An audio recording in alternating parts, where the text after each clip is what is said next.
እሺ ጌታ ይመስገን ሃሌሉያ። በዚህ ዘመን እንደዚህ ያስባለሁ። አንዳንድ ጊዜ ሳስብ መጽሐፍ ሲጻፍልን በብዙ ገድል ነው የጻፉልን እና አንዳንድ ጊዜ በዘመናችን በተለይ ያለን የእግዚአብሔር ቃል ወይ ደግሞ በዘመናችን ያለ መንፈስ ስመለከት እንደዚህ ብዬ አስባለሁ። ምን እየሆንን ነው ብዬ አስባለሁ። ዝም ብዬ ምን እየሆንን ነው ማለት በጌታ የሆነልን ገብቶናል ወይ? በጌታ የሆነልን ገብቶናል ወይ? መጽሐፍ ሲናገር እኛ ኢየሱስን ለዚህ ምድር ብቻ የተከተልነው ከሆነ ምንኛ ጎስቋሎች ነን ይላል። ስለዚህ ወገኖቼ ለእግዚአብሔር ቃል ያለንስ ክብር ምን ያህል ነው? ስንመጣስ ምናስበው ምንድን ነው? በህይወታችን ስንመጣ እግዚአብሔር ዛሬ የሆነ ነገር ይለኛል፣ ህይወቴ ይለወጣል፣ መንገዴ ይለወጣል፣ አዲስ ሰው እሆናለሁ ነው ምንለው ወይስ በቃ እስኪ እዛ ጋር የቆመው ሰውዬ የሆነ ነገር ብሎ ይጨርስና ሄዳለሁ ነው ምንለው? አናዶቻችን እንደውም የእግዚአብሔርን ቃልም አንሰማው፣ ስልካችን ላይ ነን፣ የሆነ ነገር ላይ ነን፣ ክብር የለንም። ለዚህ ቃል ያለን ክብር ጠፍቷል። እሱ ብቻ አይደለም፣ መጽሐፍ ሲናገር ይሄን ቃል ሰምቶ የማያደርገው ይላል ፊቱን በመስታወት አይቶ እንደሚሄድ ነው ይላል።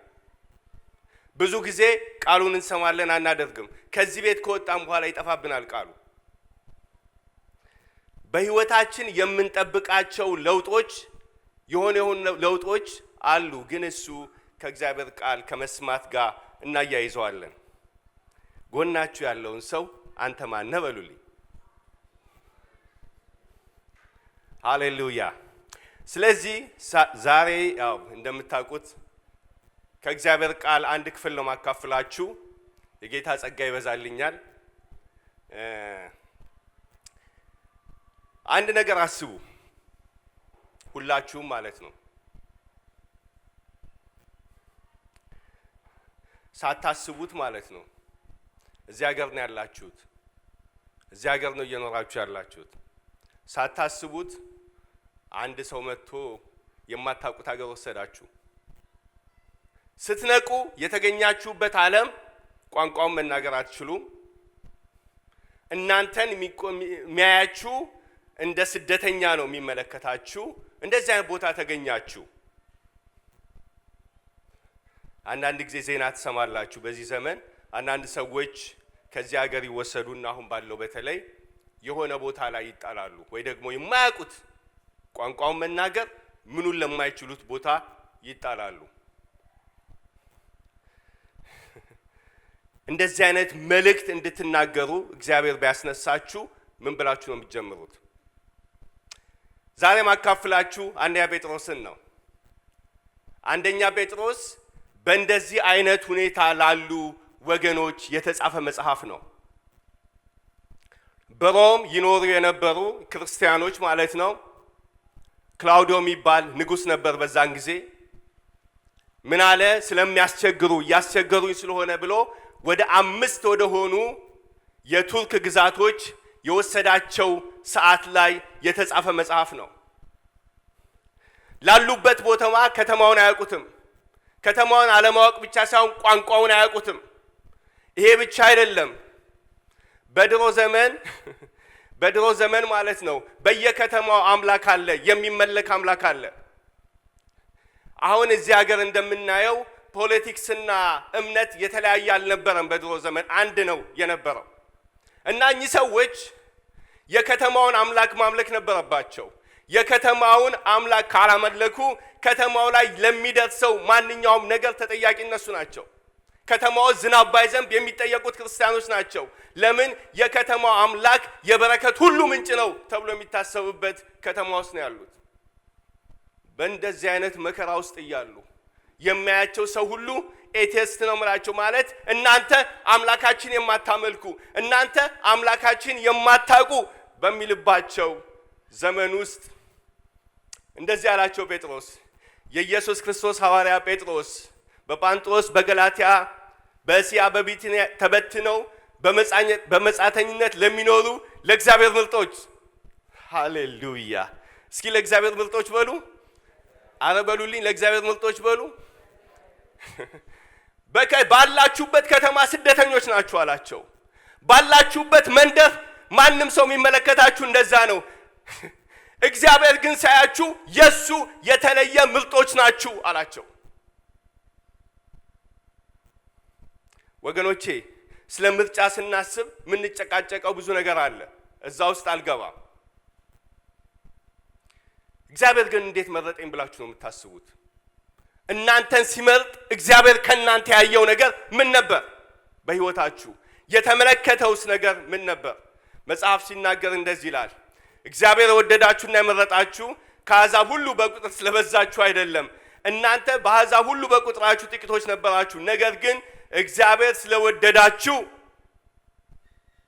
ለአባቶቻችሁ የማለላቸው መሐላ ስለጠበቀ ነው ይላል እግዚአብሔር ስለወደዳችሁ ይላል ወገኖቼ መመረጣችሁን ይላችኋል መመረጣችሁ የእግዚአብሔር የራሱ የሆነ አሰራር ነው የእግዚአብሔር የሆነ አደራረግ ነው ብሎ ይናገራቸዋል አንድ ነገር ልንገራችሁ በደንብ ስሙኝ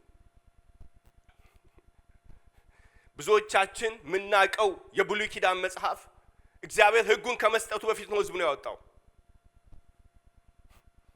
እግዚአብሔር ሕግ ሰጥቶ አይደለም ያስወጣቸው መጀመሪያ በታላቅ ክንዱ እግዚአብሔር አስወጣቸው ከዛ በኋላ የሚኖሩበትን ሕግ ሰጣቸው ጸጋ ይቀድማል በሉልኝ በደንብ በሉ ጸጋ ይቀድማል በሉልኝ እግዚአብሔር ግን ሲመርጣችሁ የመረጥኳችሁ አለ በእናንተ ሁኔታ ሳይሆን በእኔ ሁኔታ ነው የመረጥኳችሁ አላቸው ይህ ብቻ አይደለም እግዚአብሔር መረጣችሁ ብቻ አይላቸውም እግዚአብሔር አስቀድሞ ካወቃቸው ይላል እስኪ እግዚአብሔር አስቀድሞ በሉልኝ የእግዚአብሔር የቀደመ ዕውቀቱ ይላቸዋል በቀደመ ዕውቀቱ ምን ማለት ነው የቀደመ ዕውቀት ማለት እግዚአብሔር አንቺ ሳትመጪ አንተ ሳትኖር አንተ ከመገኘት በፊት ስለ አንተ ያውቃል ይሄ ሲባል ሰዎች እንደዚህ ይላሉ እግዚአብሔርማ ያው መቼስ አያዳላም የታወቀ ነው ስለዚህ እኔ ተወልጄ አድጌ መጥቼ ይላሉ ሰዎች አድጌ መጥቼ እሱን እንደምወድ ስለገባው ነው መጀመሪያ ያወቀኝ ስለኔ ያለው ኢንፎርሜሽን ነው ብለው ያስባሉ ይሄን አይልም ባይዘዌ ማወቅ የሚለው ቃል በመጽሐፍ ቅዱስ የኮቨናንት ወርድ ነው እግዚአብሔር አወቀን ብለን ስናወራ እግዚአብሔር የተለየ ግንኙነት ከኛ ጋር መጀመር ፈለገ ብለን ነው የምናወራው ልንገራችሁ መጽሐፍ ቅዱስ እንደዚህ ይላል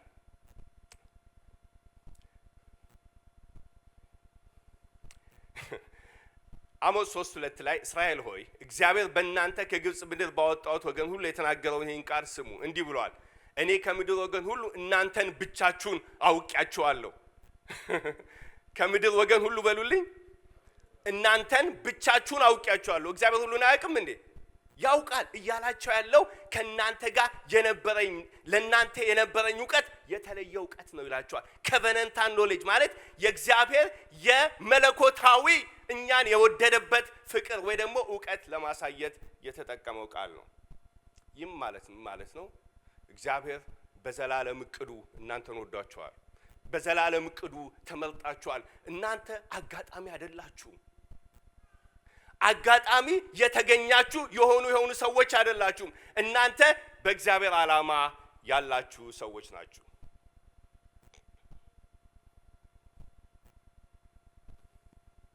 ከዛ እንደዚህ ይላል ኢየሱስ ክርስቶስ ለመታዘዝ በደሙ ለተረጩና በመንፈስ አማካይነት ለተቀደሱ ይሄ ሁሉ ነገር ምንድነው አካችሁ ምድር መታየቻቸው ያሉበት ሀገር ማያቸው መጻተኞች ያለበት መንደር የሚመለከታቸው ምን አይነት ሰዎች ናቸው የሚላቸውን ሰዎች ግን እንደዚህ ይላቸዋል የተመረጣችሁ ናችሁ ይላቸዋል በእግዚአብሔር አስቀድሞ ዕውቀት የነበራችሁ ናችሁ ይላቸዋል ይህ ብቻ አይደለም ኢየሱስ ክርስቶስ ለኢየሱስ ለመታዘዝ ይላቸዋል በደሙ የተረጫችሁ ናችሁ ይላቸዋል። ይህን የሚያሳያቸው እስራኤላውያን እንዴት ደሙን በመርጨት ከክፉ እንደዳኑ ሊያሳያቸው ፈልጎ ነው። ይሄ ብቻ አይደለም፣ በመንፈስ ቅዱስ የተቀደሱ ይላል። መንፈስ ቅዱስ ለተለየ ነገር የለያችሁ ናችሁ ይላቸዋል። ለተለየ ነገር የተለያችሁ በመንፈስ ቅዱስ አማካኝነት የሆነ የተለየ ነገር የሆነባችሁ ሰዎች ናችሁ ብሎ ይነግራቸዋል።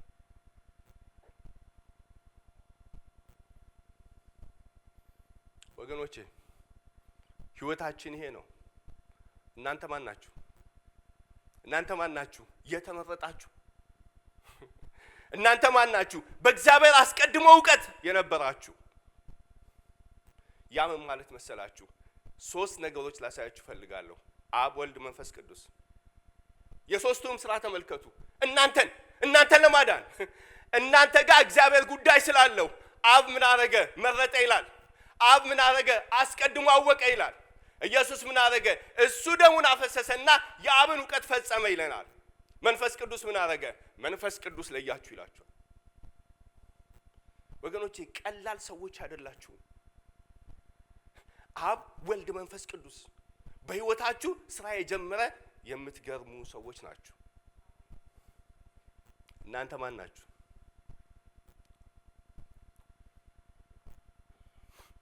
ወገኖቼ የዘላለም ኪዳን ያለብን እኛ ሰዎች፣ በዘላለም ኪዳን የተዋጀን ሰዎች፣ እግዚአብሔር ይሄን ሁሉ ፕሮግራም በእኛ ላይ ከዘመናት በፊት የነበረው ሰዎች መተን ቤተክርስቲያን መተን ምንድነው የምናስበው?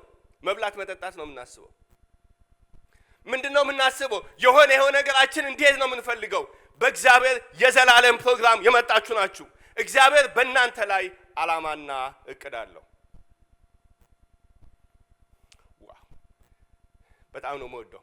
ይሄን ብቻ ያላቸው የጌታችን የኢየሱስ ክርስቶስ አባትና አምላክ ይባረክ ይላቸዋል። እስኪ አባትና አምላክ ይባረክ በሉልኝ። ጌታ ይባረክ በሉ እስኪ። ይኸው አንዳንድ ነገሮች ሲያስፈነድቃችሁ የምትጀምሩት በመባረክ ነው። እግዚአብሔር አልጀመረውም እኮ ርዕሱን ጴጥሮስ አልጀመረውም። ምን አለ? ይባረክ አለ እግዚአብሔር። ምን ያደረገ እግዚአብሔር ይባረክ። ይኸውላችሁ እስካሁን ስለ ችግራቸው እየነገራቸው አይደለም። እስካሁን ያሉበት ነገር እንዴት እንደሚፈወስ እየነገራቸው አይደለም። እየነገራቸው ያለው እናንተ በክርስቶስ ማን ናችሁ? በእግዚአብሔር አይን እናንተ ምንድን ናችሁ? ወገኖቼ ዛሬ እኮ እሱ ኢሜጅ ስለጠፋብን ነው። ጠፍቶብናል። እንደዚህ ይላል፣ እርሱ ከታላቅ ምሕረት የተነሳ በኢየሱስ ክርስቶስ ከሞት መነሳት ምክንያት ለሕያው ተስፋ ለሚሆን አዲስ ልደት። ዋው ሃሌሉያ! ምን እንደሚል ታውቃላችሁ? አዲስ ልደት፣ ዳግመኛ ተወልዳችኋል ይላችኋል። ከዛ በኋላ በጣም የሚገርመኝ ነገር የሚላቸው ይህንን ነው። እግዚአብሔር ራሱ ነው የወለዳችሁ ይላችኋል። እየሰማችሁልኝ ነው? ቴንሱም ፓሲቭ ነው። ሚላቸውም እናንተ አይደላችሁም የተወለዳችሁ፣ የወለዳችሁ እግዚአብሔር ነው ይላችኋል። ይሄ ከገባችሁ ዛሬ ይበቃኛል። ሰዎች ያስቁኛል። ይመጡና እኔማ እንዲህ አድርጌ፣ እኔማ ጌታን ፈልጌ፣ እኔማ እንደዚህ አድርጌ፣ እኔማ ጌታን ተቀብዬ። መጽሐፍ ሲናገር የተወለዳችሁት ነው የሚለው። አዲስ ልደት ያገኛችሁት የወለዳችሁ ራሱ እሱ ነው ይላል። ከእናንተ መካከል ማን ነው በመወለዱ ራሱ ክሬዲት የሚወስድ ማለት ከመካከላችሁ በስጋ በመወለዱ? እናትና አባቴን መርጬ ጠይቄ ምናምን ከመወለዳችሁ በፊት እኔ ከዚህና እናትና አባት ነው የምወለደው ብሎ የወሰነ ሰው አለ ማላችሁ? አይ ይኖራል እኮ አለ እንዴ? ማላችን አለ? እጅ ያሳየኝ እንደዚህ አይነት ሰው። እኔ ለመወለዴ በምድር ወደዚህ ለመምጣቴ ኃላፊነት የምወስደው እኔ ነኝ ያለ ሰው ከመካከላችን አለ እንዴ? ውልደት የእናትና የአባቶቻችን ውጤት ነው። የእናትና የአባቶቻችን ውጤት ነው።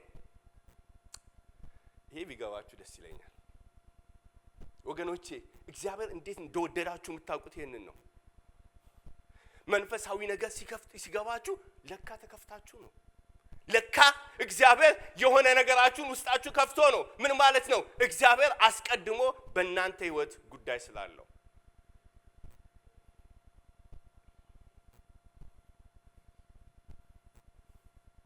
ኢየሱስ ክርስቶስ ከሙት በመነሳት ምክንያት ለሕያው ተስፋ ለሚሆን አዲስ ልደት ይላል። አዲስ ልደት ተፈጽሞባችኋል ይላችኋል። ያንን በጣም ደስ ይለኛል። እንግሊዘኛው God caused us to born again ይላል። እግዚአብሔር ራሱ ሃሌሉያ፣ እግዚአብሔር ራሱ ምክንያቱ ዳግም ለመወለዳችሁ ምክንያቱ ራሱ እግዚአብሔር ነው ይላል። እስኪ አሜን በሉ። ለመወለዳችሁ ምክንያቱ ማን ነው? እግዚአብሔር ራሱ ነው ይላል።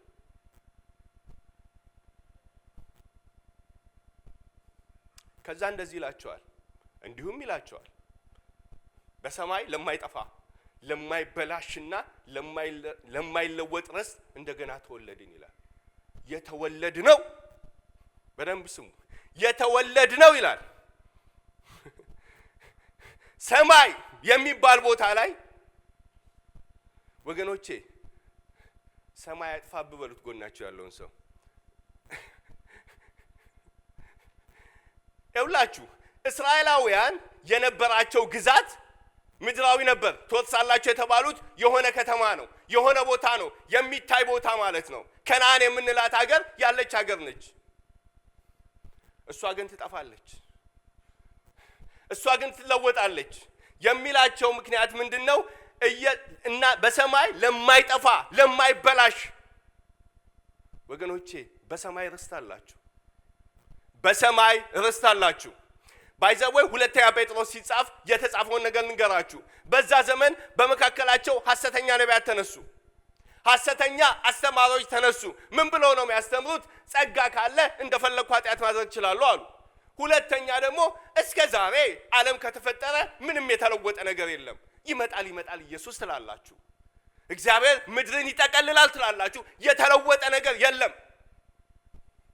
ስለዚህ ነው ማራናታ ያቆም ነው። ስለዚህ ነው ኢየሱስ ይመጣል ብለን መስበክ ያቆም ነው። ትምህርቶቻችን ስጋዊ የሆኑት ስለዚህ ነው፣ ስለሚበላና ስለሚጠጣ የሆነው ለዛ ነው። ምን ይላቸዋል? እነዛ አስተማሪዎች ገቡና በመካከላቸው ምን እያሉ ይሰብካሉ? ኑሮ አሁን ነው፣ እንደፈለክ ብታደርግ ኃጢአት ብታደርግ ችግር የለም፣ እግዚአብሔር መሐሪ ነው፣ እንደፈለክ ብትመላለስ እግዚአብሔር ምንም አይልም የሚሉ ሐሰተኛ አስተማሪዎች መካከላቸው ነበሩ። ሁለተኛ ጴጥሮስ በሙሉ የተጻፈው ለዛ ነው። ምክንያታቸው ይገርመኛል። ለዚህ እኮ ነው በጌታ ቀን ይላቸዋል አንድ ቀን እንደ አንድ ሌሊት፣ አንድ ቀን እንደ አንድ ሺህ፣ አንድ ሺህም እንደ አንድ ቀን ነው የሚላቸው። የእግዚአብሔር አቆጣጠር ይለያል። ስለ ተስፋ ቃሉ ግን አይዘገይም አላቸው። ሃሌሉያ! ይመጣል አላቸው። እግዚአብሔር ያለውን ይፈጽማል። ምድር ትጠቀለላለች። ኢየሱስ ክርስቶስ በክብር ይመጣል፣ ይመጣል፣ አይቀጥልም አላቸው። በዛ ዘመን የነበሩ አስተማሪዎች ይሄንን ነው የሚሉት። ደከመን እኮ ይላሉ። ሁሌ ኢየሱስ ኢየሱስ ይመጣል ይመጣል ይመጣል ይባላል፣ አይመጣም። ጴጥሮስ ይገርመኛል። ቢቆይ እንኳን ቢዘገይ እንኳን የዘገየው ስለናንተ ነው አላቸው። ብዙዎች እንዲድኑ ብዙዎች እንዲመለሱ እግዚአብሔር ስለ ተስፋ ቃሉ አይዘገይም አላቸው። ወገኖቼ ሰማይን ያስጠፋብን ምንድን ነው? ምድር ላይ ተጣብቀን እንድንኖር ያደረገን ምንድን ነው? ወገኖቼ ሰማይን የማያይ ሰው የመጀመሪያ ምልክቱ ምልልሱ እንደፈለገ ነበር። እነዛ ሰዎች በሐሰት ትምህርት የእግዚአብሔርን የዘላለም አጀንዳ ስላነሱባቸው ሰዎቹ በኃጢአት ይመላለሱ ነበር። ሰዎቹ እንደፈለጉ ይመላለሱ ነበር። ጌታን እያሰበ የሚኖር ሰው በሕይወቱ የሚታወቀው።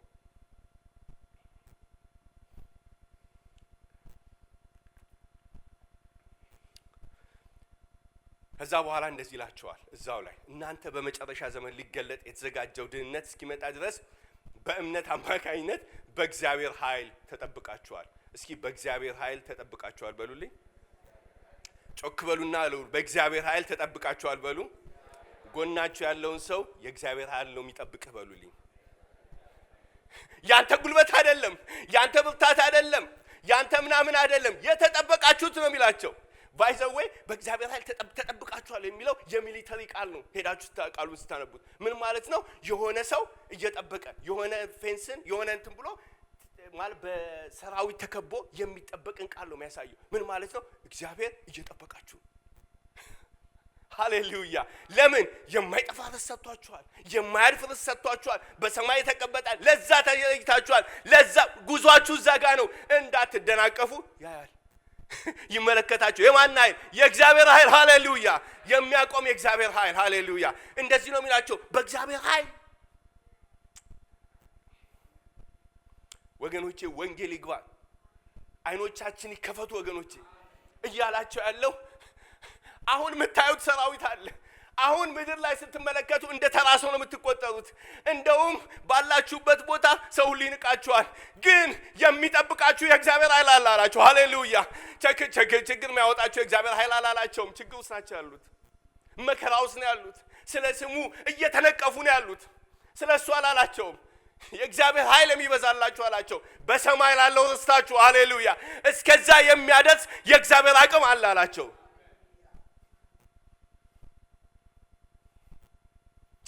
እስካሁን እስከ 5 አንብቤያለሁ። ስለ ችግራቸው ተናገረ? የለም። መከራ ውስጥ ነው ያሉት። የለም ችግር ውስጥ ነው ያሉት። ደስ የሚለኝ ከዚህ በኋላ ያለውን ነገር ባነብላችሁ በመከራችሁ ራሱ ተደሰቱ ነው የሚላቸው። ስለ ኢየሱስ ክርስቶስ ይወስድላችኋል፣ ያወጣላችኋል አይላቸውም። በመከራችሁ ተደሰቱ። ለምን? ደስታ ነው ይላችኋል። ስለ ኢየሱስ መነቀፍ ደስታ ነው ይላችኋል። ስለ ስሙ መነቀፍ ደስታ ነው ይላችኋል። እሱን እናየዋለን። እስካሁን ያሳየኋችሁ በክርስቶስ ኢየሱስ ያለውን ነገር ነው። ይኸውላችሁ ከዛ በኋላ እንደዚህ ይላችኋል። 2:21 ላይ እንደዚህ ይላችኋል፣ ምክንያቱም ክርስቶስ ለእናንተ መከራ የተቀበለው የእርሱን ፍለጋ እንድትከተሉ ምሳሌ ሊተውላችሁ ነው ይላችኋል። መጽሐፍን ነው ማነበው። መከራችሁ ይሄዳል ሚል አይላቸውም። የተቀበለው እናንተ እሱ እንድትከተሉት ነው። በመከራ ያለፈው እናንተም ስለ ስሙ መከራ እንድትቀበሉ ነው ይላችኋል። ወገኖቼ ይህን መጽሐፍ ባነበብኩት ቁጥር ባጠናሁት ቁጥር ምንድነው እኛና እነሱ የለያየን እላለሁ። ምንድነው እኛና እነሱ ወንጌላችን እንዴት ተለያየ ብዬ አስባለሁ። እሺ ይሄን ሁሉ ነገር በክርስቶስ የሆነላቸውን ካወራ በኋላ 4 ነገሮችን ብቻ ነግሬያችሁ ጨርሳለሁ። ይኸውላችሁ ኢንዲኬቲቭ የምንለው ነገር አለ። ምን ማለት ነው? የሆነልን ነገር፣ በሰማይ የሆነልን የተደረገልን ነገር። ይሄን ሁሉ እስካሁን ያወራሁት በሰማይ የተደረገልን ነው። ይሄ ሲገባ እንዴት እንኑር የሚለውን ነገር እናገራለሁ። ከዛ 1:13 ላይ እንደዚህ ይላል፣ ስለዚህ እስኪ ስለዚህ በሉልኝ፣ በደንብ በሉልኛ፣ ስለዚህ በሉልኝ። አሁን ነገራቸውና ሊለውጥ ነው። ኦኬ ስለዚህ ስለተመረጣችሁ፣ ስለዚህ እግዚአብሔር አስቀድሞ ስላወቃችሁ፣ ስለዚህ ዳግም ስለወለዳችሁ፣ ስለዚህ እግዚአብሔር በእናንተ ላይ ዓላማ ስላለው ስለዚህ ይላችኋል። ስለዚህ ምን ታደርጋላችሁ? ስለዚህ ይላችኋል፣ ዋው ልባችሁን አዘጋጁ፣ ራሳችሁን ግዙ። ዋው ወንጌል። ከዛ እንደዚህ ይላችኋል፣ ኢየሱስ ክርስቶስ ሲገለጥ ለእናንተ ለሚሰጠው ጸጋ እያለ ይቀጥላል። እሺ የመጀመሪያው ነገር ስለ ግላቸው ንጽህና ይነግራቸዋል፣ ወይ ደግሞ የግላቸውን ቅድስና በተመለከተ ይነግራቸዋል። እንደዚህ ይላቸዋል፣ ራሳችሁን ግዙ። እስኪ ራሳችሁን ግዙ በሉ። ራሳችሁ ምን አድርጉ? ግዙ ይላቸዋል። ከዛ እንደዚህ ይላቸዋል፣ ታዛዦች ልጆች እንደመሆናችሁ መጠን ቀድሞ ባለማወቅ ትኖሩበት የነበረውን ክፉ ምኞትን አትከተሉ። እንደ ቀደመው አትመላለስ፣ እንደ ቀደመው አትሂድ። ድሮ ትሰርቅ ከነበረ አትስረቅ። ድሮ ዝሙት ትሰራ ከነበረ እንዳትሰራ። ድሮ ክፉ ታደርግ ከነበረ እንዳታደርግ። ለምን? የእግዚአብሔር አጀንዳ በሕይወት አለ። እግዚአብሔር ፈልጎ ነው ያመጣ። ስለዚህ ይላችኋል፣ ስለዚህ ቀድሞ እንደነበራችሁ እንዳትመላለሱ ይላችኋል። ጎናችሁ ያለውን ሰው ቀድሞ እንደነበረው እንዳትመላለስ በሉልኝ። ቀድሞ ስትመላለስ እንደነበር እንዳትመላለስ። ለምን? የተለወጠ ነገር አለ፣ የተለወጠ ህይወት አለ፣ የገባብን ህይወት አለ። ዋው! እንደዚህ ይላል፣ ነገር ግን የጠራችሁት እሱ ቅዱስ እንደሆነ እናንተም በኑሯችሁ ሁሉ ቅዱሳን ሁኑ። ሃሌሉያ! የጠራችሁ ቅዱስ ነው። የጠራችሁ ምንድነው? ቅዱስ ነው። ቅድም ጠርቷችኋል ብያችኋለሁ። የጠራችሁ ቅዱስ ስለሆነ እባካችሁ ይላችኋል። በግል ምልልሳችሁ ምን ሆኑ ይላችኋል? ቅዱሳን ሁኑ። ተለይታችሁ ኑሩ ማለት ነው። ተለይታችሁ ተንቀሳቀሱ ማለት ነው።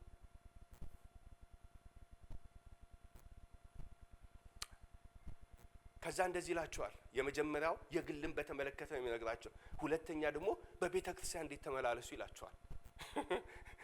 ለብቻ ይሄን ሁሉ ነገር ካላቸው በኋላ አሁን እያላቸው ያለው ማድረግ ስላለባቸው ነው። እንግዲህ ይላችኋል እዛው አንደኛ ጴጥሮስ ላይ እንግዲህ ለእውነት በመታዘዝ ነፍሳችሁን ስላነጻችሁ ለወንድሞቻችሁ ፍቅር ይኖራችሁ፣ እርስ በርሳችሁም አጥብቃችሁ ከልባችሁ ተዋደዱ። ይሄ ደግሞ ስትኖሩ ይላችኋል። አጥብቃችሁ ከልባችሁ ተዋደዱ። በጣም የሚገርመኝ ነገር ከዛ ቀጥሎም እንደሚል ታውቃላችሁ፣ ዳግመኛ የተወለዳችሁት ከሚጠፋ ዘር አይደለም ይላችኋል። ምን ማለት መሰላችሁ? ውልደት ሲካሄድ ወንድምና እህት ነው የሆንከው። ውልደት ሲካሄድ ጎን ያለች እህት ነች፣ ጎን ያለው ወንድም ነው።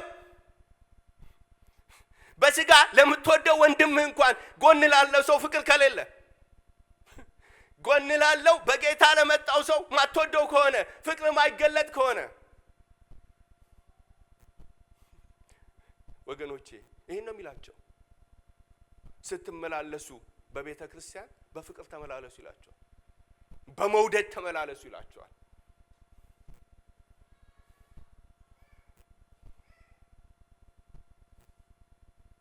ከዛ በኋላ በውጭስ እንዴት ተመላለሱ ይላቸዋል። እየነገርኳችሁ ነው። በግላችሁ ስትመላለሱ እንደ ቀድሞ እንዳትመላለሱ አላቸው። በቤተ ክርስቲያን ስትመላለሱ በፍቅር ተመላለሱ አላቸው። ከዛ በውጭስ በዓለማውያን ዘንድ እንደዚህ ይላቸዋል። ወዳጆች ሆይ በዚህ ዓለም እንግዶችና መጻተኞች እንደመሆናችሁ መጠን እኔ እኮ ወደዋለሁ በጣም እንግደኛ በዚህ ዓለም በሉ እስኪ መጻተኛ ነኝ በሉ እስኪ በደንብ በሉ መጻተኛ ነኝ በሉ። አረ መጻተኛ ነኝ በሉ። በቃ እንግዳ ነህ እዴ ጥብቅ ብሎ እንግዳ አይደለሁም እንግዳ ነህ እየተባልክ ነው። ከዛ እንደዚህ ይላል እንደመሆናችሁ መጠን ነፍስን ከሚዋጋ ስጋዊ ምኞት እንድትለቁ ለምናችኋለሁ። ምንም እንኳን ክፉ እንደምትሰሩ አድርገው በሚያሟችሁ ለፍርድ በሚመጣበት ጊዜ መልካሙን ስራቸውን አይተው እግዚአብሔር እንዲያከብሩ በአሕዛብ መካከል በመልካም ህይወት ኑሩ። በአሕዛብ መካከል በምን ህይወት ኑሩ? በመልካም ህይወት ኑሩ። ከዛ ውጭ ስላለው ህይወት ይነግራችኋል።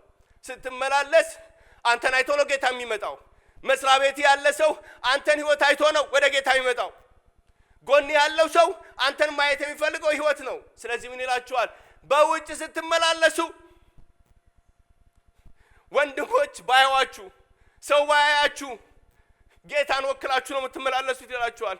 የማያችሁ ጌታ አለ፣ በእናንተ ነቀፋ እንዳያገኙ ይላችኋል። በእናንተ ኢየሱስም እንዳይሰደብ ይላችኋል። ተወካዮች ስለሆናችሁ በአግባብ ተመላለሱ ይላችኋል።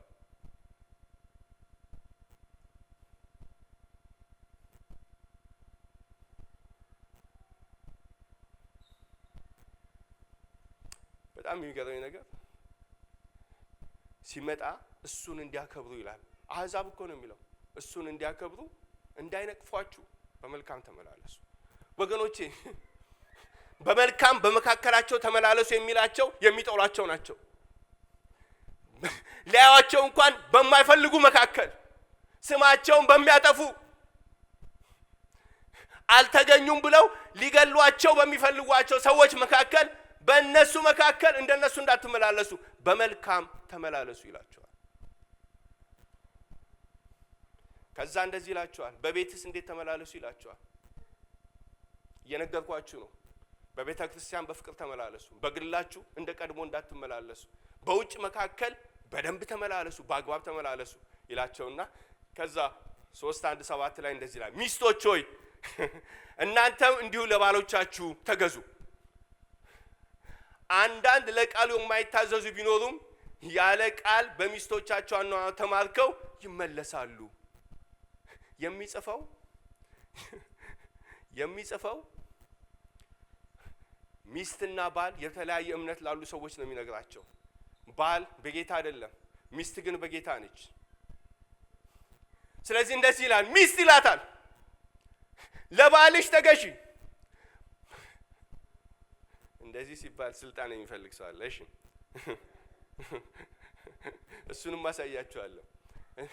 እሱን አይደለም እያላችሁ ያለው፣ ከሁሉ በላይ እየነገራችሁ ያለው ምን ታውቃላችሁ? ምክንያቱ ምንድነው? እኔ የምፈልገው እሱን ነው። ባልሽ አይቶ ጌታን እንዲያከብር፣ እሷ የምታመልከው እውነተኛ አምላክ ነው እንዲል፣ በመልካም አኗኗር ልቡ እንዲማረክ። ባይዘወይ በዛ ዘመን ሴቶችን እንዴት ነው መሰላችሁ የሚያዩዋቸው? ሴቶች ኢሞሽናሊ ኢንተለጀንት አይደሉም ማለት በይሄ የስሜታቸው በደንብ ማለት የስሜት ሰዎች ናቸው ብለው ለሴቶች ቦታ አይሰጥም። እንደውም ባሎች ሚስቶቻችሁን በጣም ተቆጣጣው እየተባለ በሚነገርበት ዘመን ነው ይሄ መልእክት የተጻፈው። የሚገርመው ነገር ሴቶች ተብሎ አድሬስ የሚደረግ በዛ ዘመን አልነበረም። ጴጥሮስ ነው የለወጠው። ሴቶች እህቶች ብሎ ጀመረ። ጌታ ይመስገን። መልእክት አለኝ ለእናንተ ብሎ ጀመረ። ይህ የሚሆነው ንጹህና ፍቅር ብሎ ይላል። ባሎች ሆይ፣ እስኪ ባሎች ሆይ በሉልኝ። አረ ጮክ በሉ፣ ባሎች ሆይ በሉልኝ። እንደዚህ ይላል፣ እናንተ ደግሞ ጸሎታችሁ እንዳይደናቀፍ፣ ዋው፣ ጸሎታችሁ እንዳይከለከል በኑሯችሁ ሁሉ ለሚስቶቻችሁ አስቡላቸው። ደካሞች ስለሆኑ የህይወትን በረከት አብሯችሁ ስለሚወርሱ አክብሯቸው።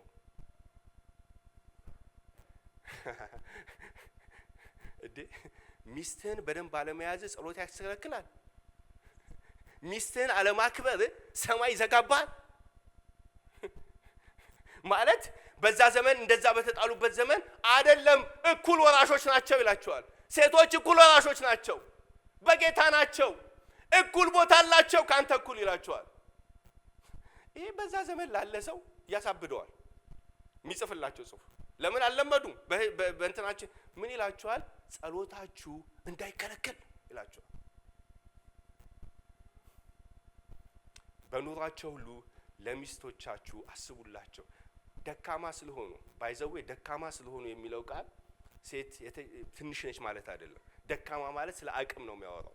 በፊዚካል ስለሆነ ነገር ነው የሚያወራው ማለት ወንድ ጡንቻ አለው ምናምን በዛ ዘመን የነበረው ወንድ እንደዛ ነው። እና አቅም አለኝ ብለ ሴትን አንዳንድ ታቆሳቁል ነው።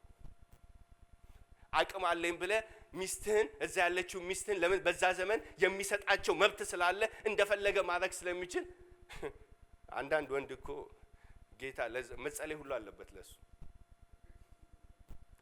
ገብቷችኋል አይደለ? ገብቷችኋል ማለት ሚስትህን አለማክበር፣ ሚስትህን እንደ ኩል ወራሽ አድርጋ አለመያዝ ጸሎትን ያስከለክልብሃል። ብትጸልይ እግዚአብሔር አይሰማም።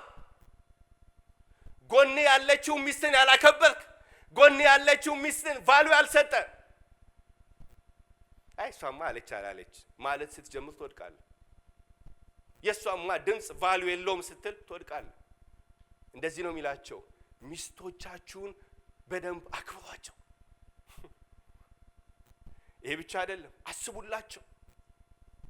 ደካሞች ስለሆኑ አቅም አለኝ ብለ የሆነ ነገር እንዳታደርግ፣ እችላለሁ ብለ የሆነ ነገር እንዳታደርግ። ለምን? በሰማይ ዳኛ አለ። ቤትን የሚያይ ዳኛ አለ። በሰማይ የሚመለከት ዳኛ አለ። ለምን? እኩል ወራሽ ነች። ሲጠራት እግዚአብሔር እኩል ነው የጠራት። ተጠንቀቅ ይላል። ወንዶች ላይ ያበዛው ወንድ ስለሆንክ ነው። ለምን? ብዙ ጊዜ ወንዶች ተገዛ የሚለውን ብቻ የምናነበው፣ እንደዚህ ያሉ ነገሮች አናነብም። እኩል ወራሽ ነች የሚለውን አናየም። አክብራት የሚለውን ነገር አትመለከትም። እሱ ብቻ አይደለም፣ ጸሎት ይከለከላል። ጸሎት ይከለከላል ወገኖቼ። የፈለከውን ብትጸልይ ሰማይ አንተ ዝግ ነው፣ አይሰማም እግዚአብሔር።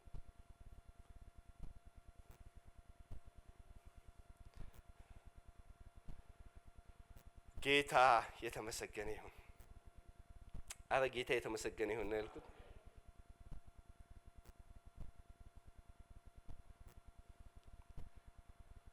ወገኖቼ ዓለም በሰጠችን ልክ የምንሄድበት ዘመን አልቋል። ዓለም በሰጠችን በሰፈረችን ልክ የምንሄድበት ዘመን አልቋል። አንዳንድ ጊዜ ሰው በጡንቻው ማሰብ ሲጀምር ያስቀኛል፣ ይደንቀኛል። አቅም ስላለ አጠገብ ያለውን ሰው እንደፈለክ ማድረግ እንደምትችል ስታስብ ይገርመኛል። አንዳንድ ብርጭቆ የሚሰብር ወንድ አለ ሲናደድ ኃይሉን ለማሳየት አቅሙን ለማሳየት። አንዳንድ ግድግዳ የሚደበድበው እንዳለ ሚስቱን ለማስደንገጥ።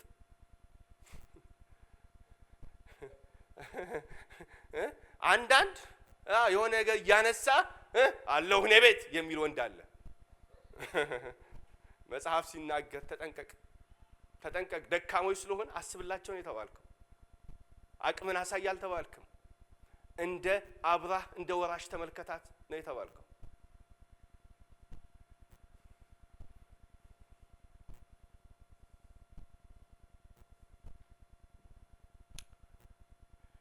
ይብቃኝ። ወንዶች ዛሬ አይለቁኝም ስወጣ። እሺ፣ በጣም ስለገረመኝ ነው መጽሐፉ ስለገረመኝ ነው። ማለት እንዴት ነው አስተሳሰባችን መለወጥ ያለበት? እንዴት ነው መቀየር ያለብን? አያችሁ፣ መጽሐፍ ይገዛ ከማለቱ በኋላ ሴት ትገዛ ከማለቱ በፊት ወንድ ደግሞ ቤተክርስቲያን ማለት ክርስቶስ ቤተክርስቲያን እንደወደደ ሚስት ማለት ባል ሚስትን ሊወድ ይገባል ይላል። እንዴት ወደዳት ቤተክርስቲያን ህይወቱን እስከ መስጠት። ያንተ ይብሳል ማለት ቤተክርስቲያን ህይወትን እስከ መስጠት። ሁሉ እኔ ነኝ ብለህ አይደለም፣ አንቺ ትሻያለሽ፣ አንቺ ትበልጫለሽ ብለህ እንድትኖር እግዚአብሔር ይፈልጋል። ስለዚህ ይህን ነገር እንድናስብ ብዬ ነው። እና መተሳሰብ ቤታችን ሲመጣ ሰላም፣ ቤታችን ሲመጣ ደስታ፣ ቤታችን ሲመጣ መተሳሰብ። በጭቆና መንፈስ አይደለም፣ አንዱ አንዱን እየጨቆነ አይደለም።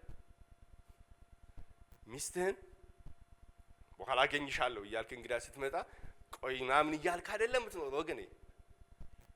ገባህ አይደለ? እንደዛ አይደለም የምትኖር። በመተሳሰብ በዛ አይነት አስተሳሰብ አይንህን እየለዋወጥክ ማለት ነው። በምልክት ማለት እንዳዋረድሽኝ እንዳቃለልሽኝ እንደዛ በሚል አይደለም የምትኖር። አክብራት፣ እንደ እኩል ወራሽ እንደሆንክ አክብራት ይላል መጽሐፍ። ለማንም ሰው ላይሰንስ አይሰጥም፣ ለሴትም አይሰጥም፣ ለወንድም አይሰጥም። በህይወታችን እግዚአብሔር መክበር አለበት፣ በቤታችን እግዚአብሔር መክበር አለበት። አንድ ነገር ብዬ ልጨርስ። መጨረሻ ላይ ሲጨርስ ያላቸው ነገር በጣም ነው የሚገርመኝ። በክርስቶስ ወደ ዘላለም ክብሩ የጠራችሁ የጸጋ ሁሉ አምላክ። ዋው! ለጥቂት ጊዜ መከራን ከተቀበላችሁ በኋላ እርሱ ራሱ መልሶ ያበረታችኋል፣ አጽንቶም ያቆማችኋል። ኃይል ከዘላለም እስከ ዘላለም ለእርሱ ይሁን አሜን ብሎ ይጨርሳል። አሁን ያላችሁበት መከራ ለተወሰነ ጊዜ ይቀጥላል ይላችኋል። አቤት አቤት፣ በኢየሱስ ስም ነው የምትሉኝ አይደል? ለጥቂት ጊዜ በዚህ ውስጥ ታልፋላችሁ። ስለ ስሙ በሚሆን ስለ ሌላ መከራ አላልኩም። ብዙ መከራዎችን ማንሳት እንችላለን። ሰው በኃጢአት የሚያመጣው መከራ አለ። በተለይ ስለ ስሙ የሆነ መከራ ነው እዚህ ጋር የሚያወራው፣ ማለት ኢየሱስን ይዘው ስለሚመጣ መከራ። ስለዚህ ምን ይላችኋል? ለጥቂት ጊዜ መከራን ከተቀበላችሁ በኋላ እሱ ራሱ መልሶ ያበረታችኋል። በክርስቶስ ወደ ዘላለም ክብሩ የጠራችሁ። በክርስቶስ በሉልኝ አንዴ፣ በክርስቶስ በሉ። ወደ ዘላለም ክብር ተጠርቻለሁ። ያያችሁ ሚላቸው አንደኛ ጴጥሮስ 5:10 ላይ ነው ሚላቸው። ወደ ዘላለም ክብሩ የጠራችሁ ይላችኋል። የተጠራችሁት ለዘላለም ክብር ነው። ስለዚህ በዛ መንፈስ እንድትንቀሳቀሱ ይላችኋል። ጌታ የተመሰገነ ይሁን። እስኪ እንነሳለን። ሃሌሉያ።